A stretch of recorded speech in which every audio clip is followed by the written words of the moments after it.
Good morning प्यारे बच्चों। आज हम डिस्कस करेंगे कक्षा 12वीं का संस्कृत दिग्दर्शिका का एक बेहद ही इम्पोर्टेंट लेसन, जिस लेसन का नाम है सुभाषित रत्नानी। इस लेसन का इस सुभाषित रत्नानी का मतलब होता है सुंदर वचन रूपी रत्न। सुंदर वचन रूपी रत्न। तो देखिए, ये जितने भी मैंने श्लोक लिखा है, ये सारे श्लोक आते हैं एग्जाम में संदर्भ सहित व्याख्या करने के लिए, संदर्भ सहित अर्थ लिखने के लिए एग्जाम में बोर्ड के पूछता है। और ये वीडियो सामान्य हिंदी वालों के लिए और साहित्यिक हिंदी वालों के लिए, यानी आर्ट साइंस और साइंस वर्ग, ये दोनों बच्चों के लिए, दोनों वर्ग के बच्चों के लिए वीडियो काफ़ी महत्वपूर्ण रहने वाला है। तो आइए एक बेहतरीन अंदाज में, एक बेहतरीन तरीके से इसके अर्थ को हम लोग देखते हैं। तो सबसे पहले एक चीज़ हम बता देना चाहेंगे प्यारे बच्चों आपको, कि अगर ये कोई भी श्लोक आ जाए सुभाषित रत्नानी का, तो संदर्भ आप लिखेंगे कैसे? तो लिखेंगे प्रस्तुत श्लोक हमारी पाठ्य पुस्तक संस्कृत दिग्दर्शिका के सुभाषित रत्नानी नामक पाठ से अवतरित है। कैसे लिखेंगे? प्रस्तुत श्लोक हमारी पाठ्य पुस्तक संस्कृत दिग्दर्शिका के सुभाषित रत्नानी पाठ से अवतरित है। ये मत लिख दीजिएगा इसके रचयिता फलाना है, रचयिता नहीं लिखेंगे, ये ध्यान देना। तो आइए जरा देखते हैं। भाषासु भाषाओं में, भाषासु भाषाओं में, मुख्या मुख्य, मधुरा मधुर, दिव्या दिव्य, गिरवाण भारती संस्कृत भाषा। मतलब संस्कृत भाषा भाषाओं में मुख्य, मधुर और दिव्य है। पहले लाइन का अर्थ क्या हो गया बेटा? गिरवाण भारतीय संस्कृत भाषा, भाषासु माने होता है समस्त भाषाओं में मुख्य है, मधुर है और दिव्य है। संस्कृत भाषा सभी भाषाओं में मुख्य, मधुर और दिव्य है। तस्या ही मधुरम, उससे भी मधुर, काव्य माने काव्य, उससे भी मधुर उसका काव्य है। मतलब तस्या ही, उससे भी मधुर, काव्य माने काव्य, यानी उससे भी मधुर उसका काव्य है। और तस्माद अपि, उससे भी मधुर, सुभाषितम, उसकी सुभाषित, सुभाषितम, तस्माद अपि, उससे भी मधुर, सुभाषितम, सुभाषित, यानी उसकी उक्ति कह सकते हैं। उससे भी मधुर उसकी उक्ति है। फिर से देख लेते हैं। गिरवाण भारती संस्कृत भाषा, भाषासु भाषाओं में, मुख्या मुख्य, मधुरा मधुर, दिव्या दिव्य है।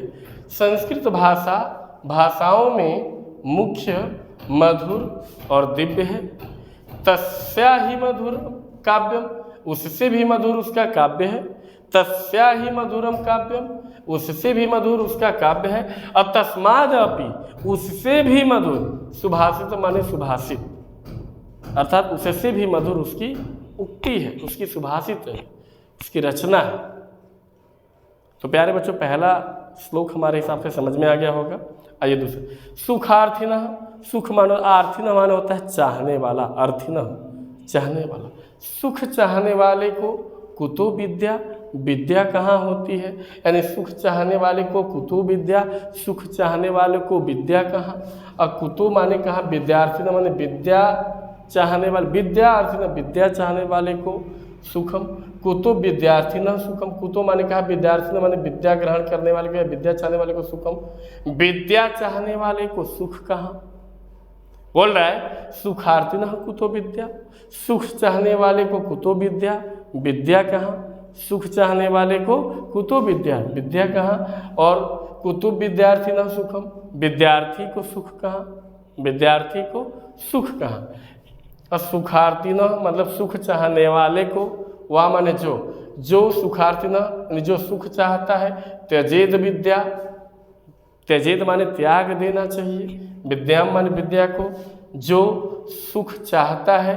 त्यजेद विद्याम, विद्या त्याग देनी चाहिए। वा विद्यार्थी, और जो विद्यार्थी सुखम सुख चाहता है, बोला वा वह विद्यार्थी या जो विद्यार्थी विद्याम विद्या चाहता है, त्यजेत सुखम सुख त्याग देना चाहिए। सुख चाहने वाले को कुतो विद्या, विद्या कहाँ? अब विद्या चाहने वालों को कुतो सुखम, सुख कहाँ? सुखार्थी न वा त्यजेत, जो सुख चाहता है त्यजेत विद्याम, विद्या त्याग देनी चाहिए। अब विद्यार्थी को वा त्यजेत सुखम, सुख त्याग देना चाहिए, मतलब जिसे विद्या चाहिए उसको सुख त्याग देना चाहिए। प्योर भाषा में देखेंगे हिंदी में, सुख चाहने वाले के पास विद्या कहाँ और विद्यार्थी के पास सुख कहाँ? सुख चाहने वाले के पास विद्या कहाँ, विद्यार्थी के पास सुख कहाँ? सुख चाहने वाले को विद्या त्याग देना चाहिए, सुख चाहने वाले को विद्या त्याग देना चाहिए और विद्यार्थी को सुख त्याग देना चाहिए। विद्यार्थी वा त्यजेत सुखम, विद्यार्थी को सुख त्याग देना चाहिए। क्या लिखेंगे? सुख चाहने वाले के पास विद्या कहाँ और विद्यार्थी के पास सुख कहाँ? सुख चाहने वाले को विद्या त्याग देना चाहिए और विद्यार्थी को सुख त्याग देना चाहिए। लिख लेंगे बेटा, सुख चाहने वाले के पास विद्या कहाँ और विद्यार्थी के पास सुख कहाँ? सुख चाहने वाले को विद्या त्याग देना चाहिए और विद्यार्थी को सुख त्याग देना चाहिए, विद्यार्थी को सुख त्याग देना चाहिए। आइए तीसरा देखते हैं, काव्य शास्त्र विनोदेन। काव्य और शास्त्र के विनोदेन माने होता है मनोरंजन में, कालो माने समय, गच्छति माने व्यतीत होता है, धीमताम माने होता है बुद्धिमान लोगों का। काव्य शास्त्र विनोदेन यानी काव्य और शास्त्र के विनोदेन मतलब मनोरंजन में, कालो माने समय, गच्छति माने व्यतीत होता है, धीमताम माने होता है बुद्धिमान व्यक्तियों का। बुद्धिमान व्यक्तियों का समय काव्य और शास्त्र के मनोरंजन में व्यतीत होता है। बोल रहा है कि काव्य शास्त्र विनोदेन कालो गच्छते धीमताम व्यसनेन च मूर्खाणाम निद्रया कलहेन वा। धीमताम बुद्धिमान व्यक्तियों का, कालो मतलब जो समय है वो काव्य शास्त्र विनोदेन काव्य और शास्त्र के मनोरंजन में, गच्छति मीन्स होता है व्यतीत होता है, स्पेंड होता है। The time of talented person has gone to the entertainment of discussing educations. English में बता रहे हैं, देखिए बोला बुद्धिमान व्यक्तियों का जो समय है वो काव्य और शास्त्र के मनोरंजन में गच्छति माने जाता है या व्यतीत होता है, मतलब बुद्धिमान व्यक्तियों का जो टाइम है वो काव्य और शास्त्र के मनोरंजन में व्यतीत करेंगे। ठीक, उसके बाद बता रहा है मूर्खाणाम, जबकि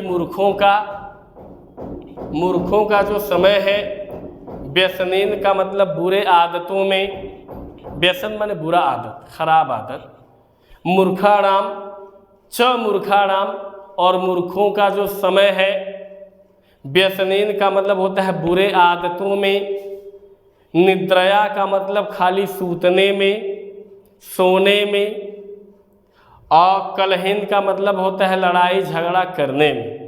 कलहेन का मतलब होता है लड़ाई झगड़ा करने में व्यतीत होता है।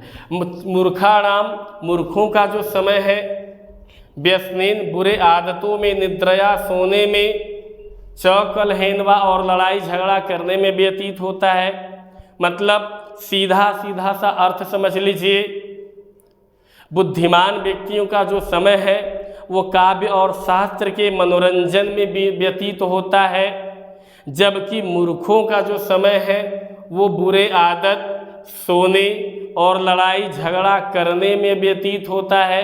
मतलब जो बुद्धिमान लोग होते हैं अपना जो टाइम है वो केवल पढ़ने लिखने में और ज्ञान की बातें करने में और ज्ञान अर्जित करने में समय अपना नष्ट करते हैं, जबकि जो मूर्ख होते हैं वो बेमतलब का गलत काम करते हैं, खाली सोते हैं और लड़ाई झगड़ा करने में अपना पूरा लाइफ टाइम बिता देते हैं। इस श्लोक का यही अर्थ होगा बेटा। फिर से एक बार चर्चा कर दे रहे हैं, बुद्धिमान व्यक्तियों का जो समय है वो काव्य और शास्त्र के मनोरंजन में व्यतीत होता है, जबकि मूर्खों का जो समय है वो बुरे आदत, सोने और लड़ाई झगड़ा में व्यतीत होता है। आइए तीसरा देखते हैं, बोला जल बिंदु, जल के बिंदु माने बूंद बूंद, निपातेन माने गिरने से, क्रमशः मतलब धीरे धीरे, पूर्णतः माने भर जाता है, घटः का मतलब होता है घड़ा, घटः का मतलब क्या होता है बेटा, घड़ा। पढ़ने के बाद, वीडियो देखने के बाद अगर एक भी वीडियो देखने की जरूरत नहीं पड़ेगी, देख लीजिएगा, 100% श्योर एकदम बता रहा हूं, this is my guarantee. After seeing this video you have not to able to see the another video. इस वीडियो को देखने के बाद आपको दूसर का वीडियो देखने की जरूरत नहीं पड़ेगा। देखिए बोला जल बिंदु मतलब जल मतलब पानी के, बिंदु माने बूंद बूंद, निपातेन मतलब गिरने से, क्रमशः माने धीरे धीरे, पूर्णतः माने भर जाता है, घटः माने घड़ा।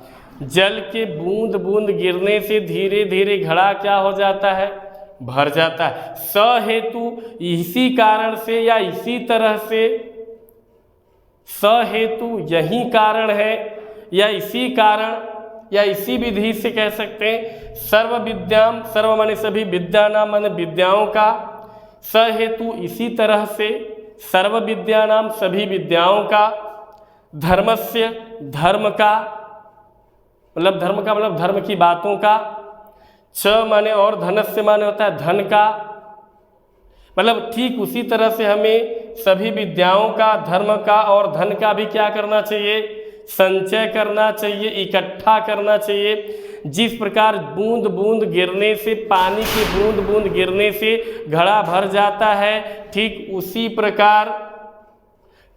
प्रकार थोड़ा थोड़ा करके सभी विद्याओं का, धर्म और धन का व्यक्ति को संचय करना चाहिए। बात समझ में आ गई प्यारे बच्चों। देखिए जल बिंदु निपातेन क्रमशः पूर्यते घटः, सह हेतु सर्व विद्यानां धर्मस्य च धनस्य च। बोला जल बिंदु निपातेन, जल के बूंद बूंद गिरने से, क्रमशः पूर्यते घटः, क्रमशः घड़ा भर जाता है, स हेतु इसी कारण या ठीक इसी तरह से, सर्व विद्यानाम सभी विद्याओं का, धर्मस्य च धर्म का और धनस्य च और धन का इकट्ठा करना चाहिए। जैसे धीरे धीरे धीरे पानी के गिरने से, क्रमशः बूंद बूंद गिरने से घड़ा भरता है ना, ठीक उसी तरह से व्यक्ति को धीरे धीरे करके क्रमशः करके विद्या का, धर्म का और धन का, इन तीनों चीज़ों को संचय करना चाहिए, मतलब इकट्ठा करना चाहिए। मतलब क्या करना चाहिए बेटा, इकट्ठा। एकदम फुल एंड फाइनल वाली बात बता रहे हैं। जल के बूंद बूंद गिरने से क्रमशः घड़ा भरता है, ठीक उसी तरह से व्यक्ति को धीरे धीरे करके सभी विद्याओं का, धर्म का और धन का क्या करना चाहिए, संचय करना चाहिए।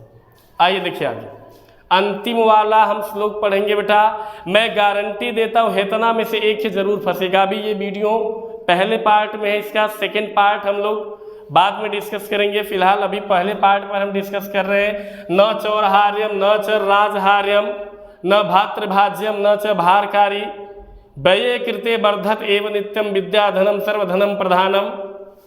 बोला न माने नहीं, चोर माने चोर, हार्यम का मतलब हरण कर सकता है, मतलब चुरा सकता है, न चोर चुरा सकता है, न च राजहार्यम न राजा छीन सकता है, राजहार्यम राज का मतलब राजा, हार्यम का मतलब हरण कर सकता है, छीन सकता है, न चोर चुरा सकता है, न राजा छीन सकता है, न भातृभाज्यम, भाज्य माने बांटना, न भाई, भातृ माने भाई, न भाई बांट सकता है, न च भारकारी न भार स्वरूप लगता है, न भार कारक लगता है, न चोर हार्यम न चोर चुरा सकता है, न राजहार्यम न राजा छीन सकता है, न भातृभाज्यम न भाई बांट सकता है, न भारकारी न भारकारक लगता है। किसकी बात हो रही है भाई? विद्या की, एजुकेशन की, एजुकेशन के बारे में बता रहे हैं।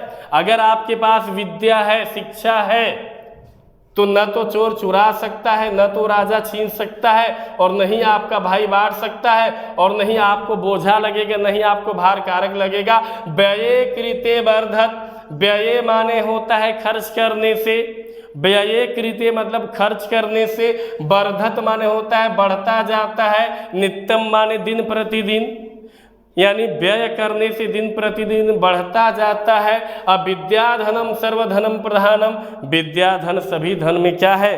प्रधान है, श्रेष्ठ है। विद्याधन सभी धन में क्या है भाई? श्रेष्ठ है। आइए एक बार फिर से डिस्कस कर लेते हैं। न चौरहार्यम न च राजहार्यम न भातृभाज्यम न च भारकारी व्यय कृते वर्धत एवं नित्यम विद्याधनम सर्वधन प्रधानम। न चोर चुरा सकता है, न राजा छीन सकता है, न भाई बांट सकता है, न भार कारक लगता है। नित्य व्यय करने से, खर्च करने से बढ़ता जाता है। विद्या सभी धनों में प्रधान है। बात समझ में आ गई? तो प्यारे बच्चों, बस आज के लिए हम रहने देते हैं इतना ही। मिलते हैं हम कल एक नए वीडियो में नए अंदाज के साथ। इसी का पार्ट नंबर 2 लेकर के आपके सामने हम हाजिर होंगे कल। तब तक के लिए आप अपने एमडी सर को इजाज़त दीजिए। जाते जाते लास्ट में हम विनती आपसे यही करेंगे कि आप सभी लोग हमारे चैनल को ज़्यादा से ज़्यादा सब्सक्राइब करें, हमारे वीडियो को लाइक करें और हमारा सपोर्ट करें। तब तक के लिए चलते हैं, इजाज़त दीजिए। Bye, see you, happy Sawan.